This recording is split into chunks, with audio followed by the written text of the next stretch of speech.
The day started like any other quiet Sunday morning, calm, predictable, and peaceful. The kind of day where nothing feels out of place and no one expects history to be made. As sunlight filtered softly through stained glass windows and gentle hymns echoed across wooden pews filled with families, elders, and children sitting side by side, heads bowed, hands folded, hearts focused on prayer. When suddenly, one small sound broke the stillness. A sharp laugh, short but loud enough to turn heads. And in that instant, everything changed. Because the laugh did not come from someone familiar.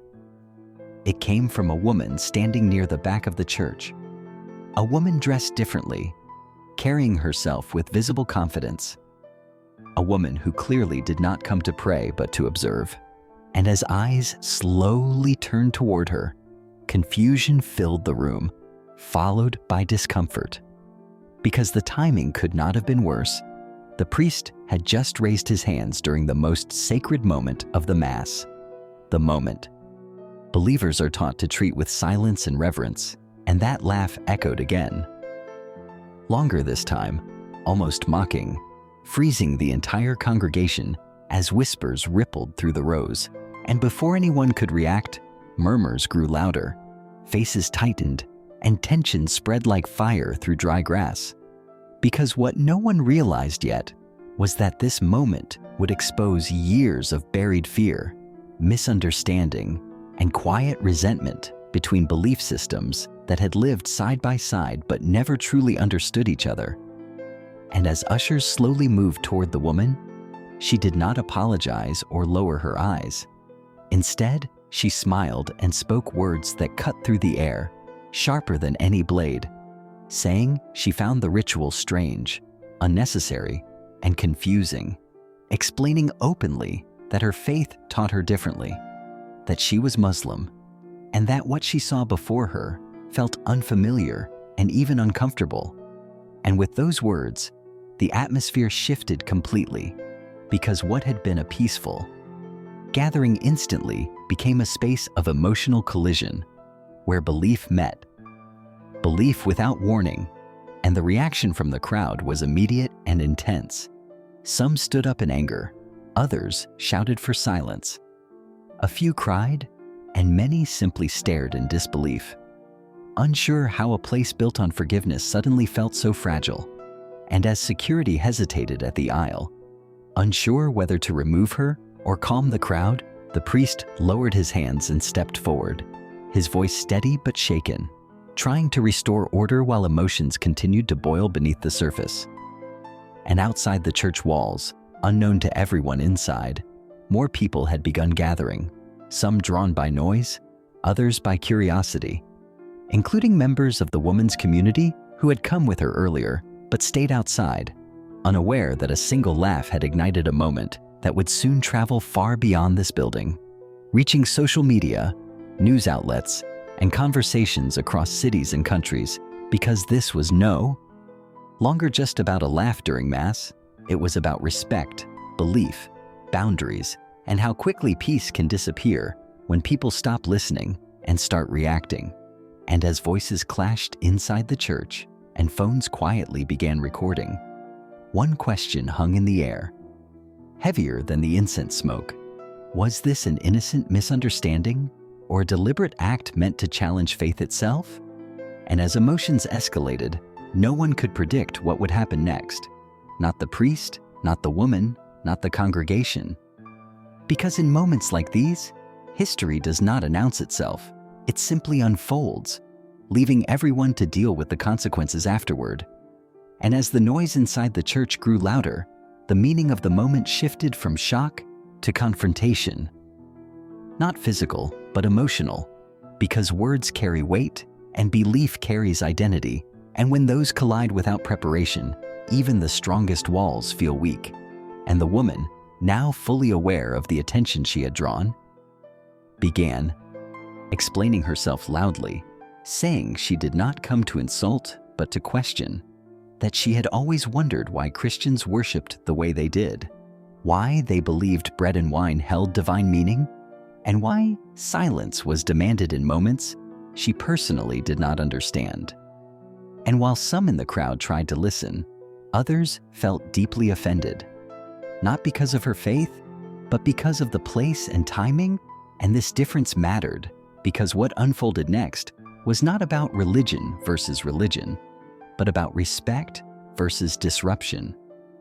And as the priest gently asked her to lower her voice and speak outside, she refused, insisting that faith should not fear questions, and that if Christianity claimed love and openness, then it should withstand challenge. And those words struck hard, because many in the room had never been asked to defend belief in the middle of worship, and the discomfort showed clearly on their faces, some shaking their heads, others clenching their fists, and a few standing up to respond, explaining that churches were sacred spaces, not debate halls, and that curiosity must be guided by humility, not interruption.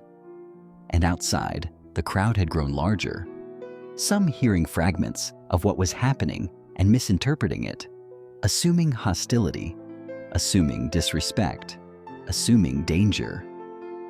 While inside, security finally stepped closer, asking the woman again to leave peacefully, and for a moment, it looked like the situation would end quietly. But then, someone from the back shouted that no one had the right to mock their faith, and another voice answered that faith strong enough should not be threatened by laughter. And suddenly the room erupted into overlapping voices, not violent, but raw, emotional. Years of quiet tension spilling out at once. And through it all, the priest raised his voice, not in anger, but in sorrow, reminding everyone that fear grows fastest where understanding is absent, and asking the woman directly why she chose this moment, this place, this method. And for the first time, her confidence faltered because the truth was more complex than she expected. She admitted she had grown up hearing stories that painted churches as strange and misguided, just as some Christians grow up hearing the same about mosques. And she confessed that curiosity mixed with frustration had driven her to observe, but fear and discomfort had turned into nervous laughter she failed to control. And that admission changed the air slightly, because intent matters, and suddenly what looked like mockery began to resemble human error, a mistake amplified by poor timing and deep misunderstanding. And some in the crowd softened, while others remained firm, arguing that intent does not erase impact, and that sacred moments deserve protection. And as the priest listened carefully, he made a decision that would later be debated everywhere. Instead of calling police or forcing removal, he asked for silence, complete silence. And when it finally came, he invited the woman to sit down, not to speak further, but to listen. And he continued the Mass slowly, deliberately, allowing the ritual to unfold again. And something unexpected happened. The tension did not explode, it settled, heavy but calm. And people watched closely, unsure whether forgiveness or resentment would win. And when the service ended, no applause came, no chants, just quiet reflection. But outside the church, cameras waited, questions waited, opinions waited. And within hours, short clips of the incident spread online, stripped of context, framed as attack or intolerance, depending on who shared it. And headlines screamed shock, outrage, bravery, disrespect, peace all at once, turning a single moment into a symbol far bigger than anyone involved.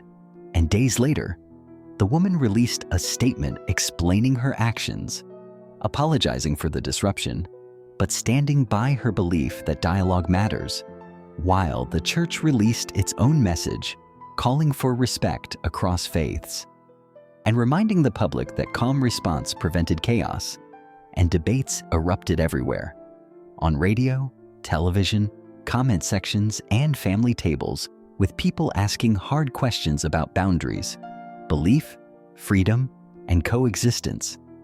And some blamed her entirely. Others praised the priest's restraint, And many realized how fragile peace can be when assumptions replace conversation, and the incident became a turning point. Not because it proved one faith right or wrong, but because it forced people to confront how quickly misunderstanding can turn sacred into chaotic, and how easily one moment can expose what we avoid discussing. And as time passed, the church returned to quiet Sundays. The woman returned to her life, but the conversation never fully faded, because moments like these leave echoes, reminding us that respect is not proven when everyone agrees, but when they don't. And if this story made you think, challenged your assumptions, or opened a new perspective, share your thoughts in the comments. Subscribe for more real-life documentaries that explore the moments that test humanity. And ask yourself honestly, if you were there that day, how would you have reacted when peace was interrupted in seconds?